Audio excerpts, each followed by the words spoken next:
Le week-end dernier, nous avions une formation au témoignage. Ce fut une journée, le samedi, très riche. Et il m'a semblé que était ouvert maintenant le temps pour que nous puissions apprendre à témoigner. Et qu'on pouvait commencer déjà à témoigner les uns vis-à-vis des autres. Et j'ai proposé qu'on puisse avoir de temps à autre, au cours du culte, un petit témoignage de 3 minutes. J'ai même lancé le défi pour ceux qui sont prêts à se jeter à l'eau. Alors, il y en a un qui s'est déjà jeté à l'eau, ça ne vous étonnera pas, mais puisqu'il me l'a proposé, je me suis dit, très bien, banco, comme on dit. Donc, j'invite François à venir. Et donc, rappelez-vous, si à un moment donné, dans votre prière, dans ce que vous vivez, tout d'un coup, vous dites, mais ça, je veux te rendre gloire, Seigneur. Parce que le témoignage n'est pas là pour se mettre en avant, il est là pour dire les merveilles de Dieu. Seigneur, tu m'as tellement apporté, je veux partager cela aux autres. Eh bien, vous prenez contact avec moi et puis on voit un moment où vous pourrez partager cette merveille de Dieu.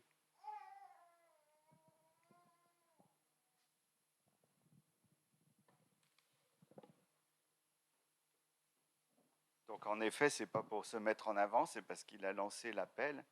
Alors voilà, je vais vous témoigner de ce qui s'est passé il y a peu de temps autour de chez nous avec Marguerite.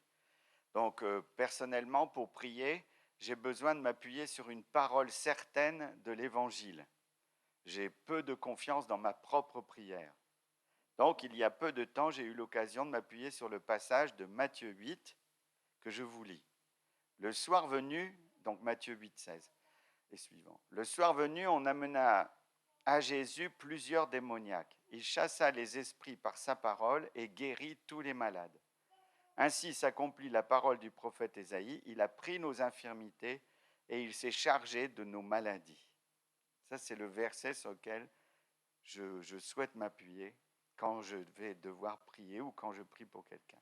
Alors dernièrement, une amie de Marguerite, qui n'est pas chrétienne, était en visite chez nous. Dans la conversation, elle s'est plainte d'avoir mal à la tête et que ça la perturbait beaucoup. J'ai pensé à lui proposer que nous pourrions prier pour elle. Je lui ai parlé de Jésus, je lui ai parlé de ce verset, et puis j'ai prié pour elle. Elle est rentrée chez elle et on n'a pas eu de nouvelles. On l'a vue souvent, mais elle n'a jamais parlé de cette prière.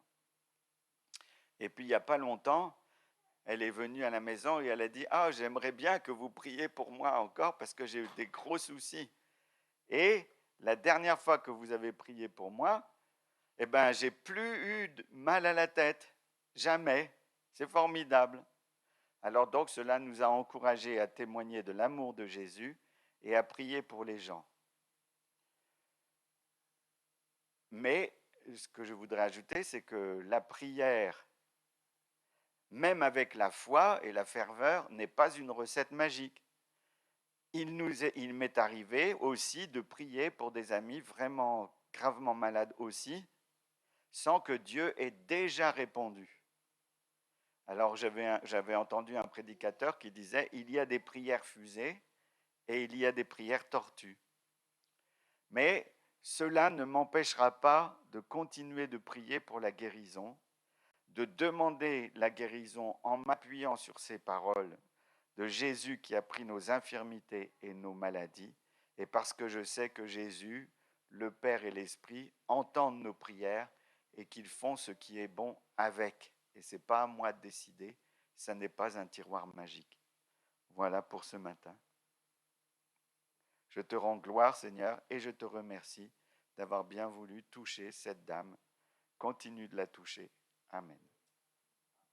Merci beaucoup. J'avais déjà cité, c'est dans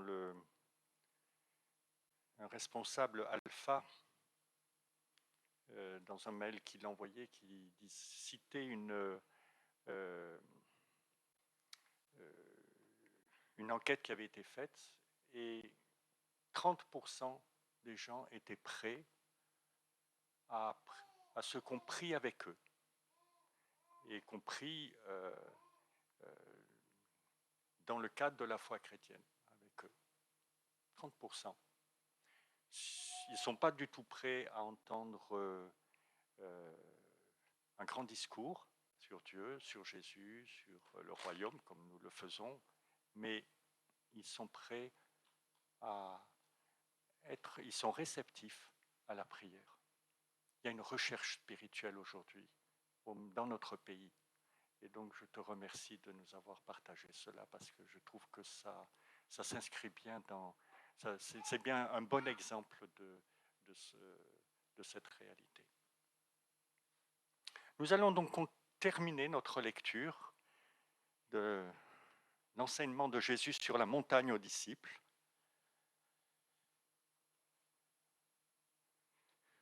C'est un peu un challenge ce matin parce que je voudrais qu'on lise ce texte, je voudrais reprendre, essayer de tirer un panorama de ces chapitres que nous avons lus et nous prendrons aussi la scène ensemble. Donc je vais essayer de tenir tout cela avec vous. Y a-t-il quelqu'un qui serait disposé à lire ce passage pour nous? Merci Cécile.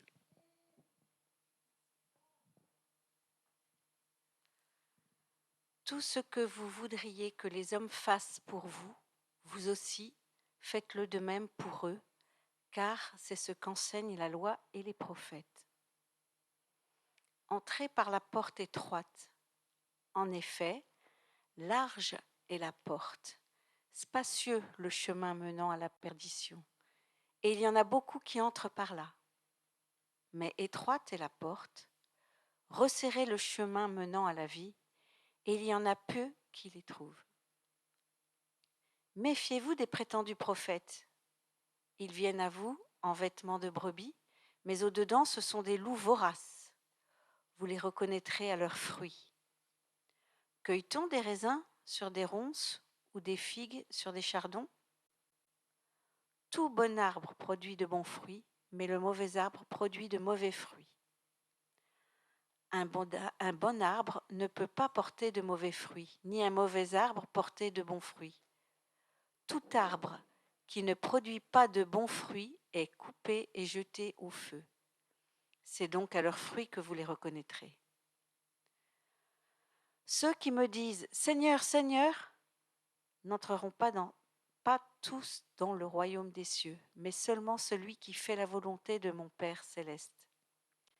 Beaucoup me diront ce jour-là « Seigneur, Seigneur, n'avons-nous pas prophétisé en ton nom? N'avons-nous pas chassé des démons en ton nom? N'avons-nous pas fait beaucoup de miracles en ton nom ?» Alors je leur dirai ouvertement « Je ne vous ai jamais connus. Éloignez-vous de moi, vous qui commettez le mal. » C'est pourquoi, toute personne qui entend ces paroles que je dis et les met en pratique, je la comparerai à un homme prudent qui a construit sa maison sur le rocher. La pluie est tombée, les torrents sont venus, les vents ont soufflé et se sont déchaînés contre cette maison. Elle ne s'est pas écroulée, parce qu'elle était fondée sur le rocher. Mais toute personne qui entend ces paroles que je dis et ne les met pas en pratique ressemblera à un fou qui a construit sa maison sur le sable. La pluie est tombée, les torrents sont venus, les vents ont soufflé et se sont abattus sur cette maison. Elle s'est écroulée et sa ruine a été grande. Quand Jésus eut fini de prononcer ces paroles, les foules restèrent frappées par son enseignement, car il enseignait avec autorité et non comme leurs spécialistes de la loi.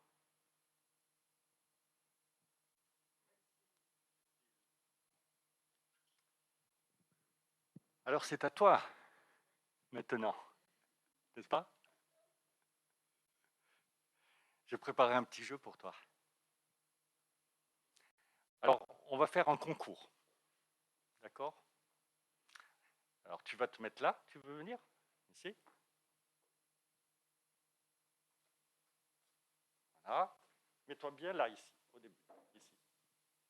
Mets-toi bien là. Voilà. Alors attention, ça c'est la ligne d'arrivée. Alors les adultes, ils vont compter pour savoir le nombre de secondes que tu mets pour venir jusque-là.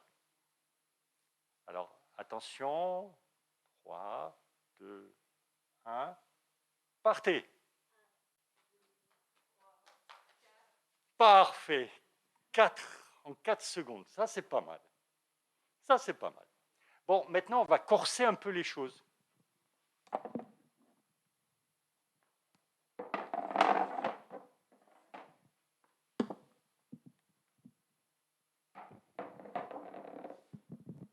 Maintenant, tu vas faire le même parcours, tu vas partir de là, sauf que tu vas passer sous les chaises.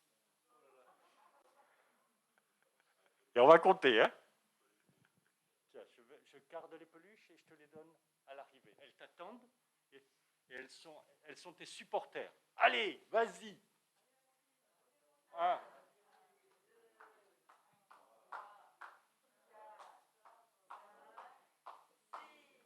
Oh, bah alors ça, c'est fantastique. Bon, alors maintenant, on va corser un peu plus les choses encore.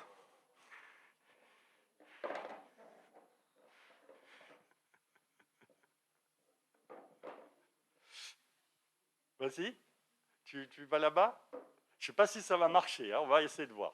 Sinon, on mettra une autre chaise. Je ne sais pas si tu arrives à passer, on va essayer. Hein. Allez, 1, 2, 3, partez.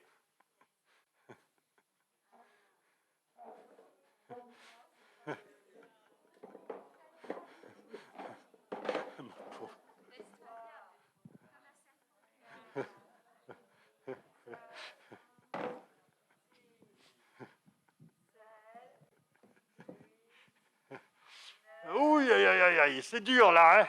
Aïe, aïe, aïe, aïe, aïe. Mais bravo. Bravo. Regarde, tu es fantastique.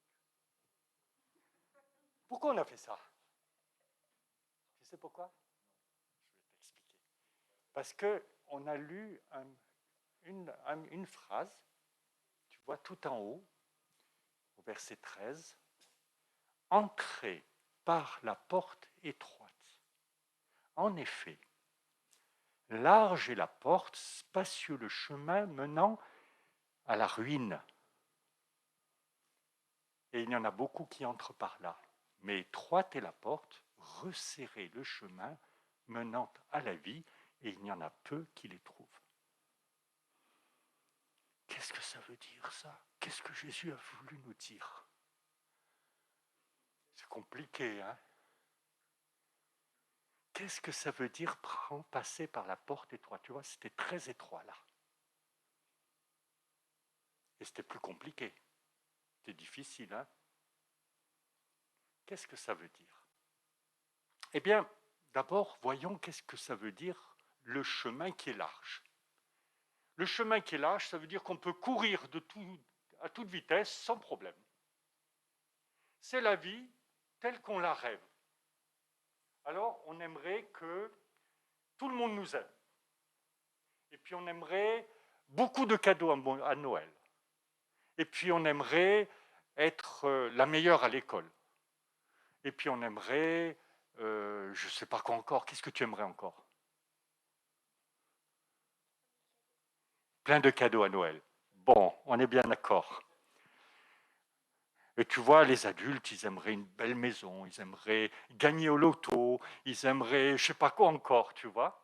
Ça, c'est la route large. Ah, je vais être heureux comme ça. Puis en fait, ça ne se passe pas comme ça. Tu regardes les gens très riches, tu regardes ceux qui ont réussi, qu'on voit à la télé et tout, et tu t'aperçois que souvent, ils ne sont pas si heureux que ça. Pourquoi?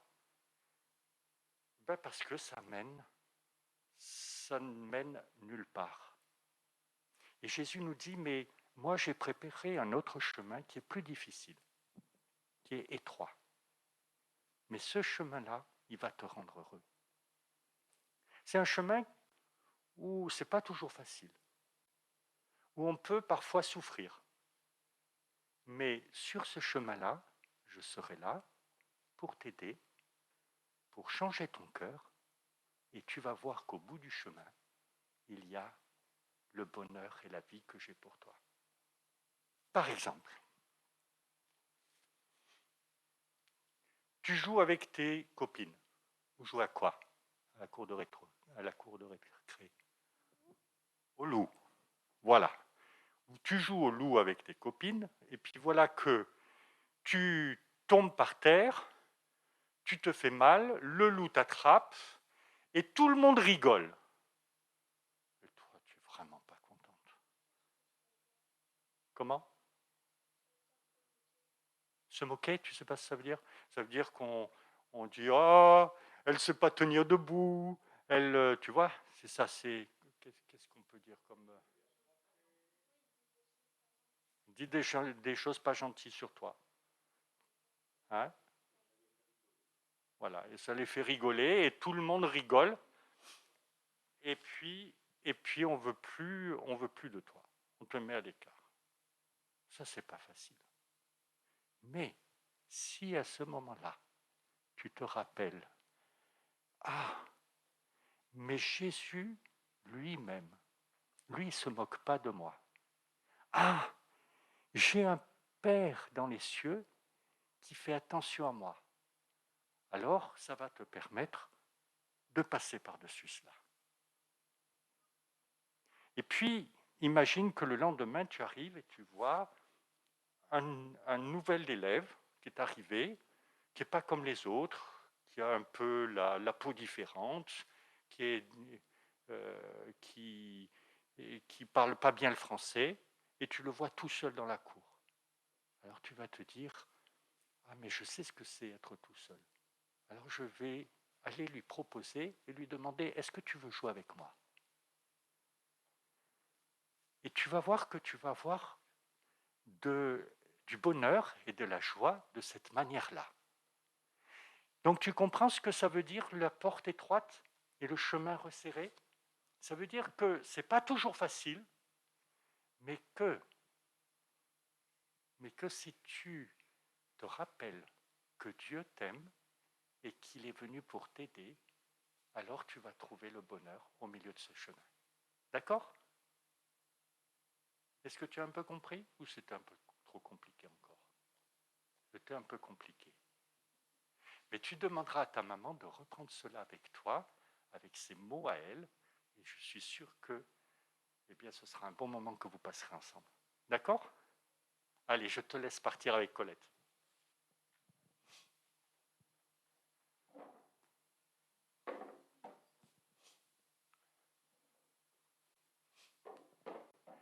Comme nous en avons l'habitude, on va prendre... Alors ce sera peut-être court cette fois-ci, mais on va prendre quelques minutes pour que vous puissiez prendre la parole sur ce texte que vous avez médité dans les groupes de maison. Est-ce qu'il y a quelqu'un qui veut dire qu'est-ce qu'il a retenu, qu'est-ce qu'il a touché, qu'est-ce qui lui a parlé pour sa vie personnelle? Moi, ce que j'ai... La porte étroite, c'est le verset 13, donc, qui m'a particulièrement frappée. Et je me dis que finalement, la porte étroite, c'est aussi un guide, c'est aussi une contrainte qui permet d'aller plus facilement vers la cible. Et la cible, c'est quoi? C'est le royaume. Merci beaucoup. Une contrainte, mais qui nous aide à aller plus facilement vers la cible. Est-ce que quelqu'un voudrait prendre encore la parole?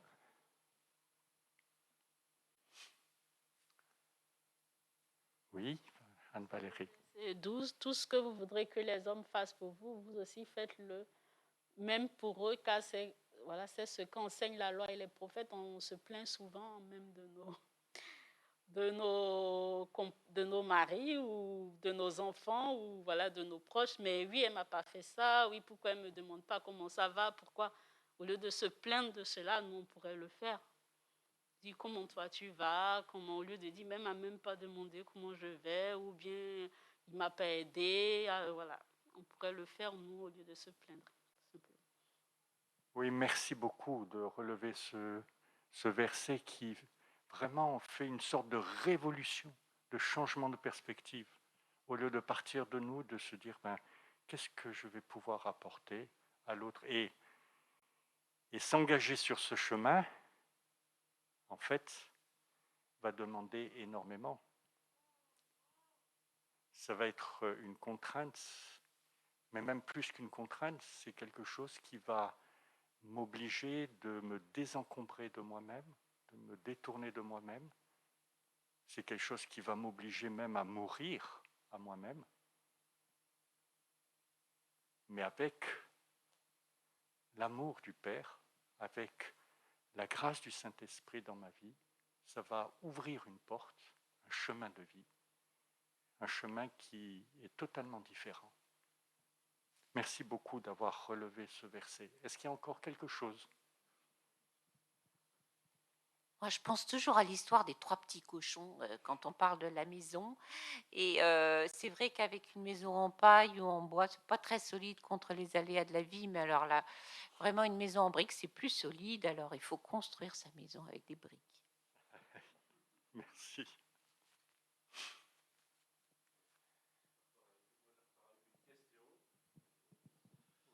Comment est-ce qu'on peut faire des miracles en son nom? Est-ce qu'on chasse des démons en son nom? Et puis Jésus peut dire, je ne vous ai jamais connu. Ça c'est terrible. Je repars avec une question là-dessus. Oui. C'est une drôle de réalité, effectivement. On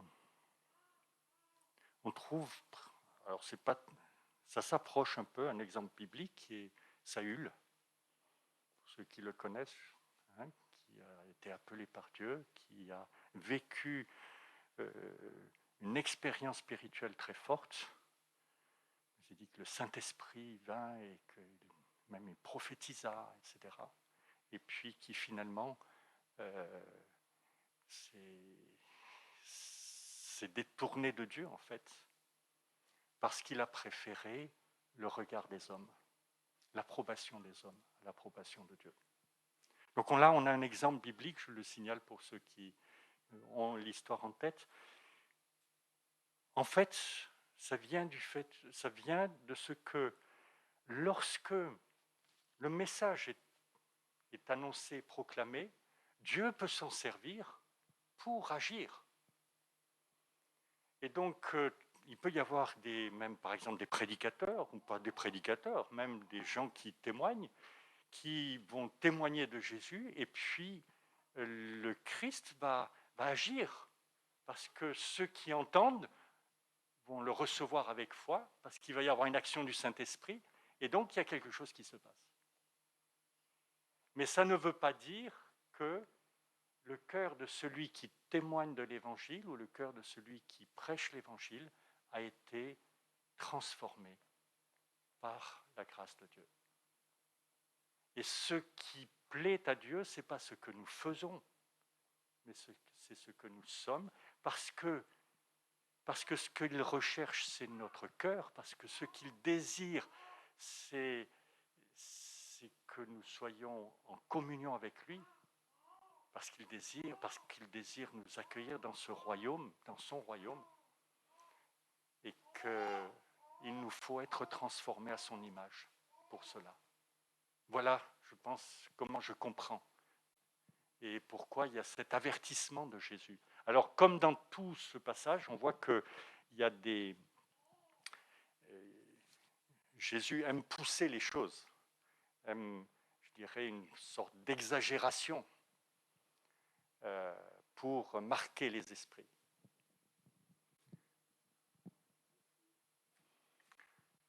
Alors, il y aurait beaucoup de choses à dire sur ce passage, mais comme nous arrivons à la fin de cette lecture, je me disais que ce serait bien d'essayer de reprendre un peu le fil de tout cet enseignement. Notamment, ayant entendu 2-3 choses, je me suis demandé si parfois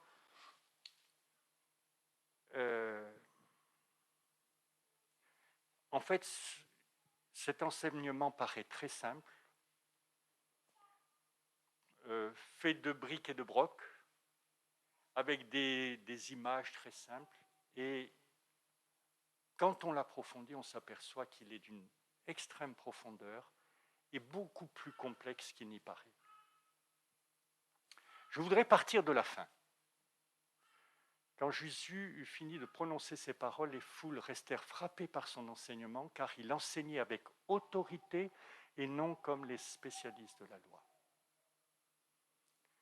Est-ce que tu peux passer la diapo suivante? Merci.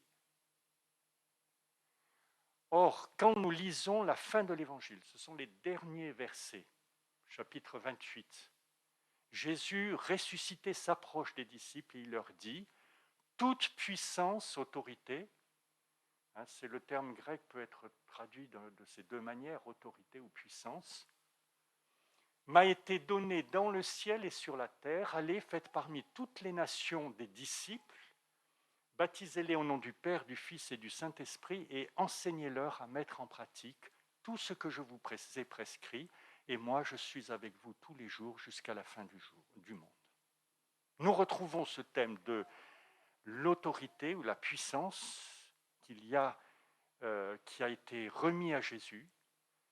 On retrouve la notion de disciple, on retrouve la question de mettre en pratique que nous avons à la fin de l'enseignement de Jésus au chapitre 7. Mais ce qui me frappe ici, c'est cette notion d'autorité et de puissance. Si cet enseignement de Jésus, ce sermon sur la montagne, il y a une force. Pour ma part, j'ai vraiment reçu ces paroles comme des paroles de feu. Il y a une puissance dans ces paroles. Et on peut se laisser arrêter par une première lecture, un premier regard, et alors qu'il y a l'autorité même de Jésus dans ces paroles.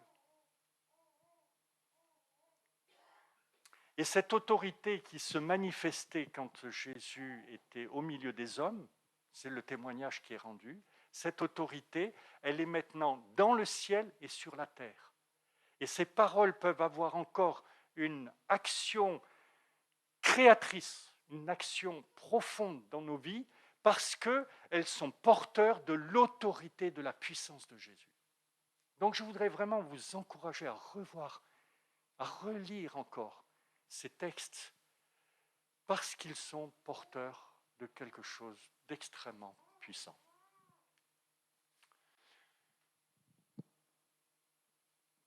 Après avoir vu la fin de l'Évangile, je voudrais revenir au passage qui précède cet enseignement de Jésus aux disciples.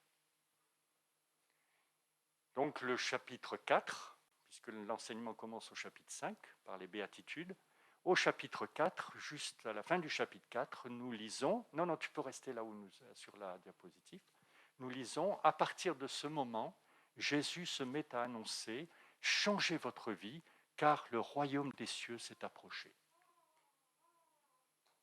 Toute la prédication de Jésus, nous savons, est centrée sur cette dimension qui est appelée le royaume des cieux, qui est une réalité nouvelle qui s'approche maintenant des hommes, justement à travers la personne de Jésus. Dieu a déjà parlé par les prophètes, il a annoncé qu'il allait faire des choses nouvelles, mais maintenant ces choses nouvelles sont en train de venir et elles viennent par la personne de Jésus. Il y a une réalité nouvelle qui est là. Et en fait, tout l'enseignement de Jésus aux disciples, c'est de les exhorter, de les encourager à entrer dans cette réalité nouvelle, de se laisser saisir par cette réalité, que ça devienne la réalité de leur vie. Voilà ce que je ressens et ce que je reçois profondément.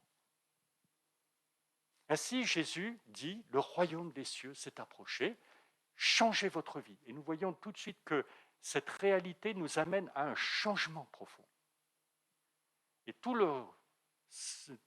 l'enseignement de Jésus sur la montagne, c'est nous engager dans un changement radical. Dieu nous aime, Dieu s'approche de nous, il vient nous guérir, mais c'est pour nous engager dans un changement. Il veut que la vie des hommes change. Il veut que ce monde change. Il n'accepte pas plus la réalité de ce monde que nous. Il veut que cette réalité change en profondeur.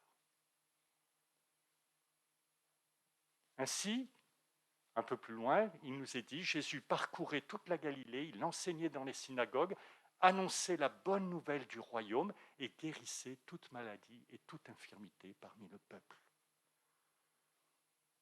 Nous voyons à nouveau cette puissance, cette autorité de Jésus qui apporte la guérison et la vie.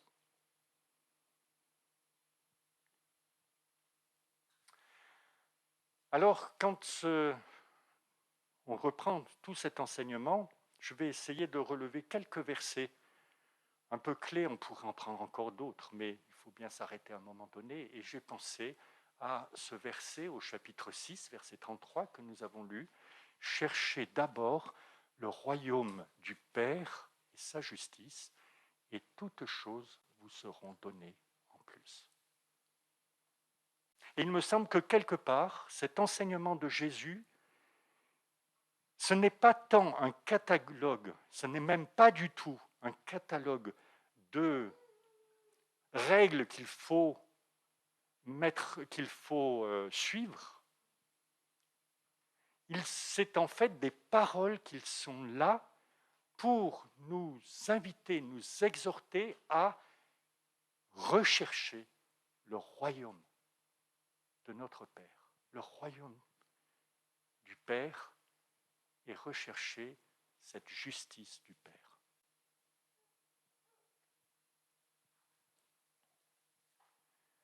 Nous retrouvons ce thème de la justice. En effet, je vous le dis, si votre justice ne dépasse pas celle des spécialistes de la loi et des pharisiens, vous n'entrerez pas dans le royaume des cieux.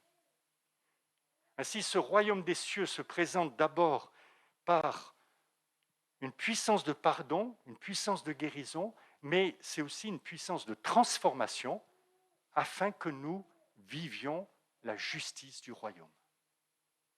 Le royaume n'est pas la réalité de ce monde, c'est quelque chose d'entièrement nouveau. Alors je disais, mais tout l'enseignement de Jésus est une exhortation à chercher le royaume du Père. Est-ce qu'on peut passer maintenant à la diapositive suivante? Alors, quelle est cette justice du royaume des cieux? Bien d'abord à l'égard des autres. En fait, ce que Jésus nous dit, nous invite, c'est à une authenticité, l'authenticité d'un amour radical et intentionnel.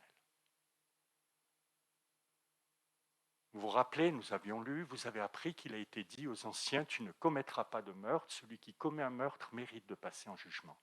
Mais moi je vous dis, tout homme qui se met en colère contre son frère mérite de passer en jugement. Nous voyons là combien Jésus n'est plus dans des règles. Il n'est plus dans une loi. Il nous dit, c'est votre cœur que Dieu regarde. Ce n'est pas de voir si vous avez obéi, si vous avez rempli tel formulaire ou si vous avez été exactement dans le cadre qu'on vous aurait fixé. Non. Il s'agit là d'une orientation de vie, d'une orientation de cœur, d'un changement de cœur. Et si nous essayons d'écouter cette parole et de la mettre en pratique, nous voyons bien que c'est bien cela que nous n'avons pas une recette toute faite. Nous avons une parole qui va nous engager, comme on le disait tout à l'heure, à nous remettre en question, à découvrir notre pauvreté, à découvrir combien nous avons besoin de recevoir du Père, à nous ouvrir à lui pour que lui vienne transformer cette vie qui est la nôtre et pour que la réalité du royaume vienne en nous et soit manifestée à travers nous.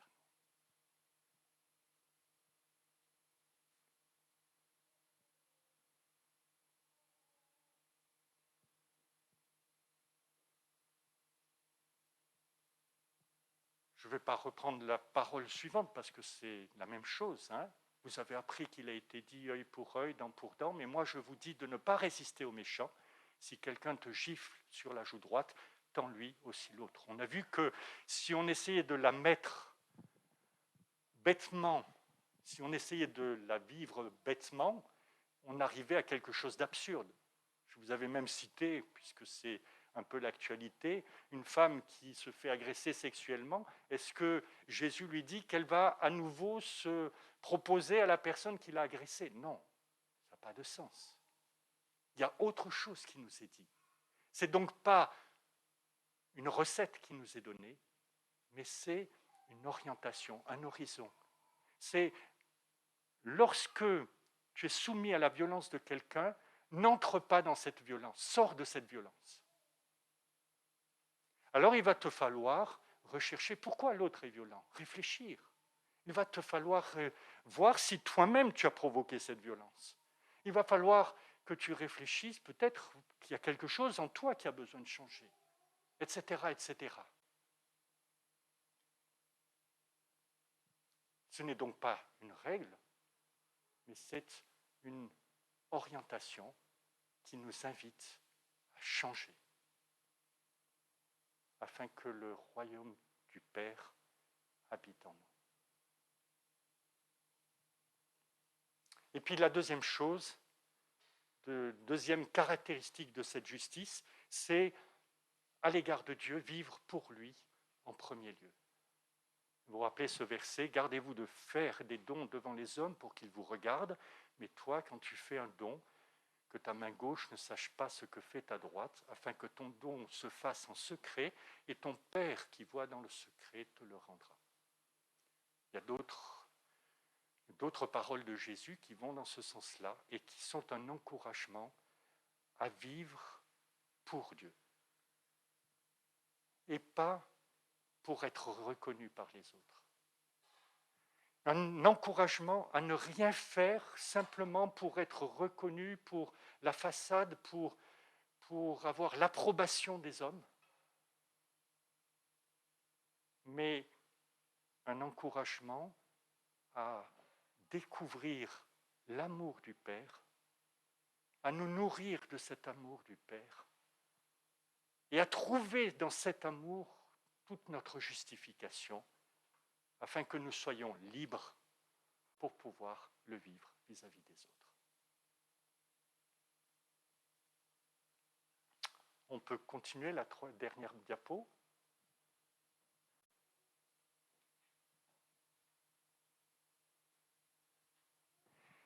Et puis, ce qui est, vous l'avez entendu le partager, je reprends des éléments, j'essaye de lier la gerbe, mais Jésus, dans ce passage, ne révèle pas un Dieu, il révèle un Père. Et je pense que c'est ça qui m'a le plus touché. Pour ma part, c'est comme s'il y a quelque chose du Père que ces versets m'ont à nouveau révélé.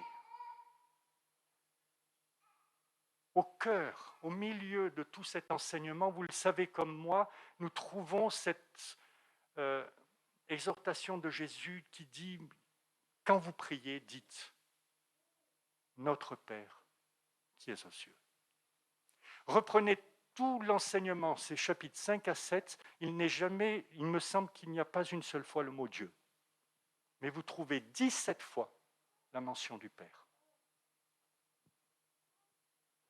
Jésus parle du Père. Et même cette fameuse expression « chercher le royaume de Dieu » n'est pas dans Matthieu.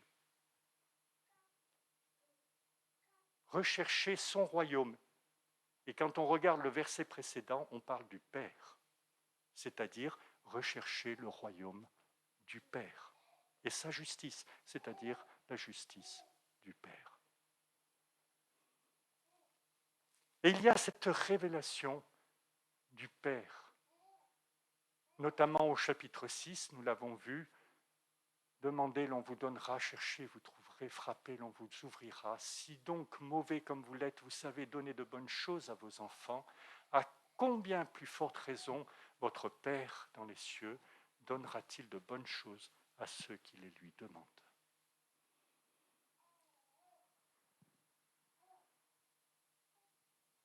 Bien sûr, nous pouvons demander beaucoup de choses et il y a beaucoup de choses que nous avons besoin de demander à Dieu. C'est une manière de placer le Père au cœur de notre vie, de ne pas chercher à vivre de nous-mêmes, à partir de nous-mêmes, mais de vivre à partir de son amour.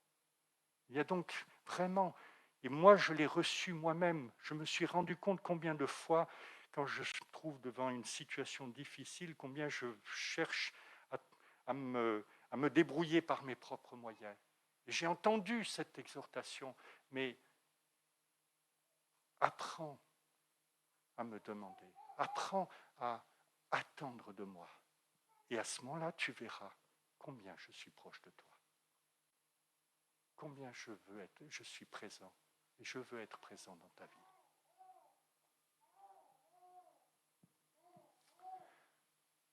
Mais bien entendu, la principale chose que le Seigneur veut nous donner, que nous pouvons demander et qu'il veut nous donner, eh bien c'est son royaume. Son royaume est au milieu de nous, son royaume en nous. Ainsi, pour terminer, entendre et mettre en pratique, ce n'est pas mettre en pratique un code de loi, et nous sommes là marqués par notre culture avec le droit romain qui essaye de détailler toujours plus. Vous savez que le code civil, combien de strates se sont accumulées, et les juristes même s'y perdent. Ce n'est pas un code de loi, mais c'est un engagement à chercher le royaume du Père et sa justice. C'est pourquoi toute personne qui entend ces paroles que je dis et les met en pratique, je la comparerai à un homme prudent qui a construit sa maison sur le rocher. Pendant longtemps, j'ai pensé que le rocher, c'était la parole. Mais non, le rocher, c'est Dieu. Tu nous l'as très bien rappelé dans ta prière. Merci, Annick. Le rocher, c'est Dieu. Le rocher, c'est cette réalité du royaume. Et les paroles sont là. Jésus nous exhorte à ne pas simplement les écouter, mais à les mettre en pratique parce que ça va me mettre en mouvement, comme je l'ai exprimé tout à l'heure, ça va me mettre en mouvement afin que le Seigneur transforme ma vie.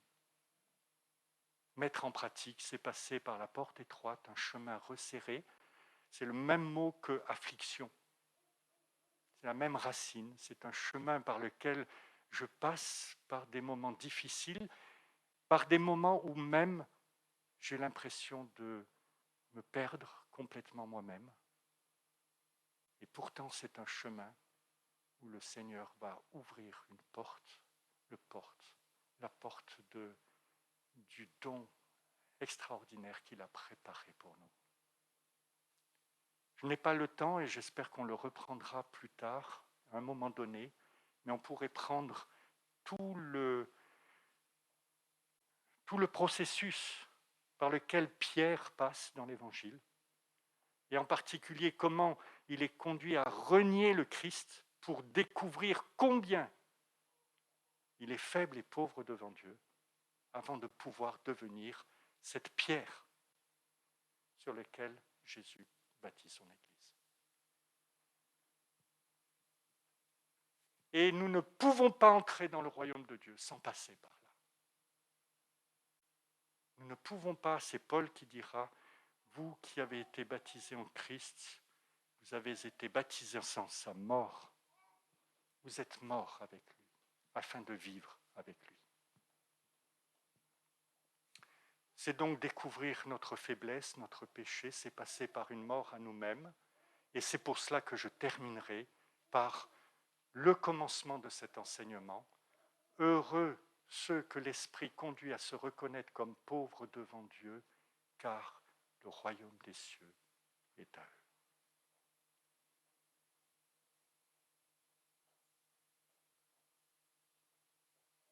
Cette porte étroite conduit à la vie. Amen.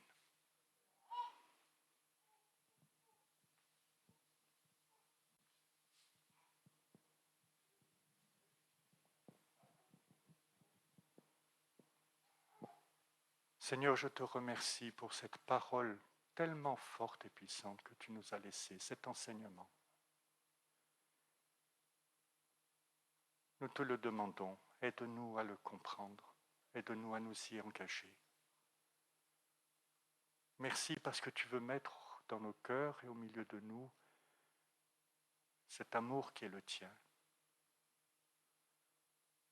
Seigneur, viens à notre aide, viens à notre secours. Et béni sois-tu.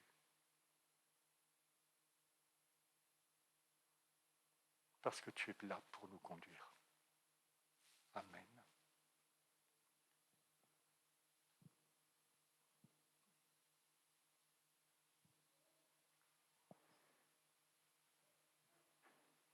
Nous allons avoir maintenant la scène.